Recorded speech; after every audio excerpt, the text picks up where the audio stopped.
Preta e hoje estamos aqui em mais uma quinta-feira, então sejam todos muito bem-vindos a mais um vídeo.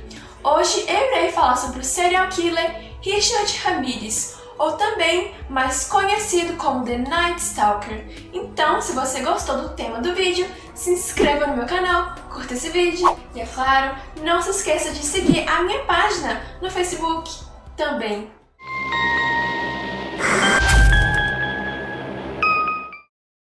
Richard Levin Munoz Ramirez nasceu no dia 29 de fevereiro de 1960 em El Paso, Texas, nos Estados Unidos. Ele é filho de pais imigrantes mexicanos e ainda tem mais 4 irmãos. O Richard era descrito como uma criança muito solitária, mas muito tranquila. É dito que, aos 2 anos de idade, um armário caiu em cima dele e isso fez com que ele desenvolvesse convulsões. Mais tarde, quando Richard estava brincando em um parque, aos 6 anos de idade, ele foi fortemente atingido por um balanço na cabeça.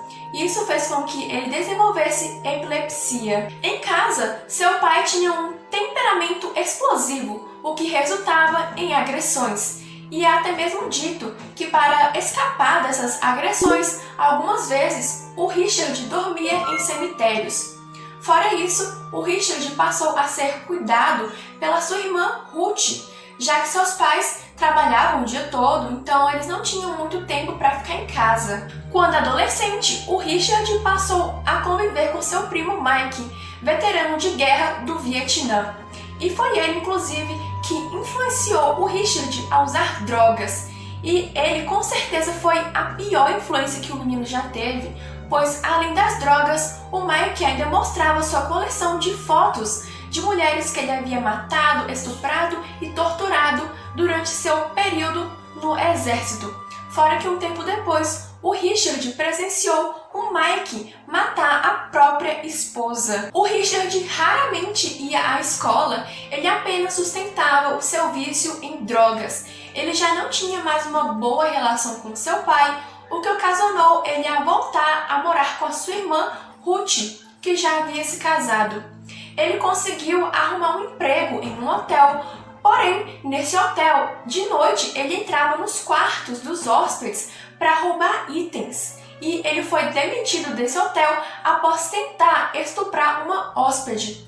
Mas ele não foi julgado por esse crime, pois ele alegou que a mulher o seduziu. Sendo assim, o juiz acreditou em sua versão. O Richard continuou a cometer crimes para sustentar o seu vício em drogas. Ele, inclusive, passou a usar drogas mais fortes, como LSD e cola. Ele foi preso algumas vezes por posse de substância ilícita e roubos a automóveis. O Richard passou a viver muito mal por falta de higiene, por conta das drogas pesadas que ele usava e também por conta da alimentação ruim. Coisas como estas que fizeram com que seus dentes apodrecessem. O Richard ainda desenvolveu um fascínio pelo satanismo.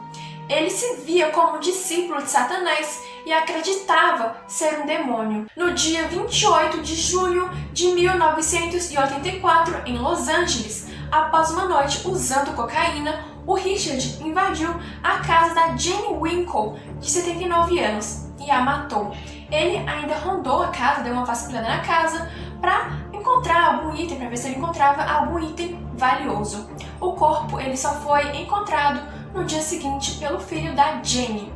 O corpo havia sinais de esfaqueamento, estupro, fora que a garganta havia sido tão profundamente lacerada que quase provocou a decapitação. E esse foi o primeiro de vários crimes bárbaros cometidos por Richard Ramirez. No ano seguinte, em março de 1985, ainda em Los Angeles, o Richard Ramirez, usando um carro roubado, passou a perseguir o carro de Maria Hernandes e ela não percebeu.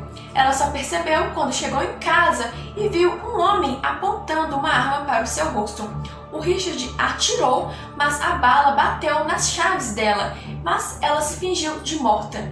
E ela viu quando o Richard entrou na casa e matou a sua colega de quarto, dele Okazaki com um tiro na testa. A Maria Hernandez tentou sair do local, mas quando ela estava saindo, o Richard viu que ela ainda estava viva e apontou novamente a arma em direção a ela. E a Maria Hernandez implorou para que ele não atirasse nela e, por algum motivo, ele abaixou a arma e foi embora. Ainda na mesma noite, o Richard parou o carro da Tisseline e deu 2 tiros na mulher. Quando a polícia chegou, ela ainda estava viva, mas não resistiu. No dia 27 de março de 1985, o Richard invadiu a casa do Vincent e da Maxime Zazzara. Ele deu um tiro no Vincent, que dormia no sofá, e amarrou a Maxime. Enquanto isso, ele procurava objetos de valor na casa. A Maxime, ela conseguiu se soltar e ela pegou uma arma que estava escondida no quarto. Porém, quando ela puxou o gatilho, a arma estava sem balas. O Richard deu um tiro em sua testa e arrancou os seus olhos.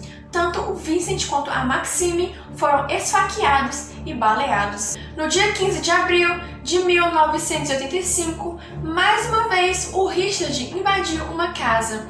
E dessa vez era a casa do William e da Lillian Doyle. O Richard baleou primeiro o William com um tiro na boca que se alojou na garganta e depois o agrediu até perder a consciência. O Richard foi até o quarto onde a Lillian se encontrava, a amarrou e depois a estuprou. Ele deixou a Lillian viva, mas desta vez o assassino deixou uma pista. Ele deixou uma marca de sapato em um canteiro de flores. Os investigadores descobriram que era um sapato da marca Avia, um sapato incomum na época. Poucos tênis foram fabricados daquele modelo. 5 foram para o Arizona e 1 foi vendido em Los Angeles. Porém, para dificultar mais ainda as investigações, os jornalistas ficaram sabendo dessa pista. No entanto, os repórteres foram convencidos a ocultar essa informação do público, mas um político acabou vazando várias informações, que fez com que o Richard parasse de usar o tênis e a arma utilizada nos crimes. Anteriormente, os policiais não achavam que esses crimes seriam obra de um serial killer, só depois que eles passaram a associar os crimes. Os jornalistas começaram a chamar o serial killer de The Night Stalker, porque o Richard ele só atacava durante a noite, e aparentemente ele até gostou desse apelido. Um tempo depois, Pat Elaine foi encontrada morta. Ela foi sodomizada e sua garganta cortada. Mary Louise Cannon também foi encontrada morta. Ela foi agredida, sua garganta cortada e sua casa assaltada.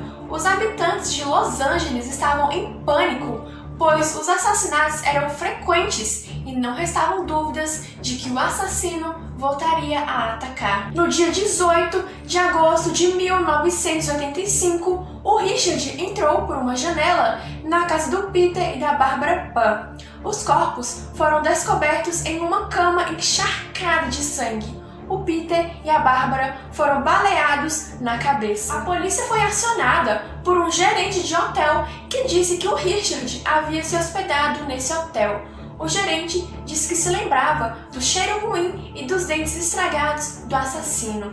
Outro homem também, um homem que trabalhava em uma joalheria, disse ter comprado joias do Richard.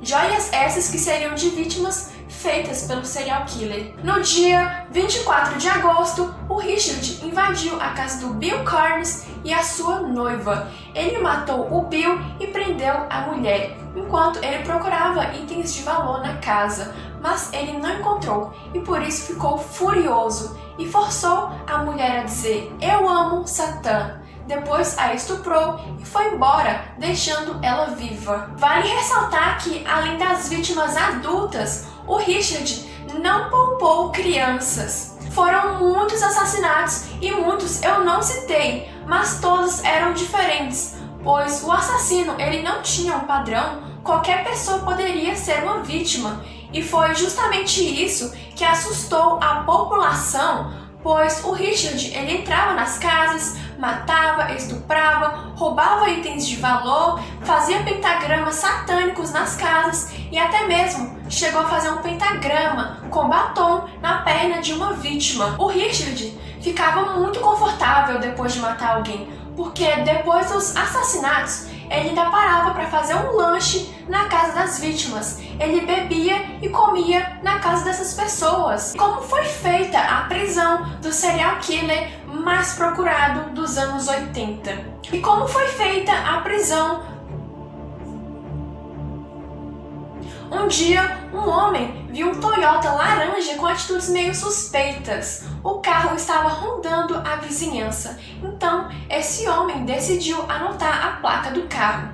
No dia seguinte, ele foi até a delegacia informar os policiais sobre as atitudes suspeitas do carro.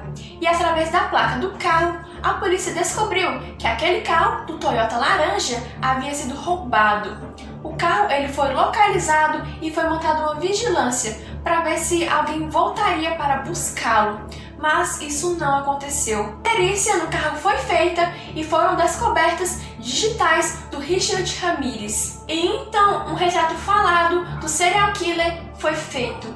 E o Richard ele logo foi reconhecido na rua e na tentativa de fugir ele entrou em um ônibus, mas percebeu que havia muitos policiais nas ruas e ele decidiu sair e tentou roubar um carro, mas a dona do carro começou a gritar e assim muitas pessoas rapidamente correram em direção ao serial killer e começaram a espancá-lo. Richard Ramirez foi condenado no dia 20 de setembro de 1989. Ele foi declarado culpado de 13 acusações de homicídio, 5 acusações de tentativa de homicídio, 5 acusações de assédio sexual e 14 acusações de roubo. Após ter sido sentenciado, o Richard ainda mostrou um pentagrama desenhado em sua mão e ainda disse: "Viva Satã!". Em suas aparições, Richard sempre estava sorrindo, ele ganhou muita popularidade e recebia muitas cartas de muitos fãs. Tanto é que ele se casou com uma fã. O Richard foi sentenciado à pena de morte, mas enquanto esperava ser executado, ele faleceu no dia 7 de junho de 2013 de câncer. E quem tiver mais interesse em saber sobre a vida e os crimes cometidos por Richard Ramirez, recentemente a Netflix lançou um documentário chamado The Night Stalker, que conta sobre a vida dele. Você já conhecia esse serial killer? Me conta aqui nos comentários. E se você gostou do meu vídeo, se inscreva no meu canal, curta esse vídeo e, é claro, não se esqueça de curtir a minha página no Facebook também, para que assim mais pessoas possam conhecer o meu canal. Então, por hoje é só. Até o próximo vídeo. Tchau!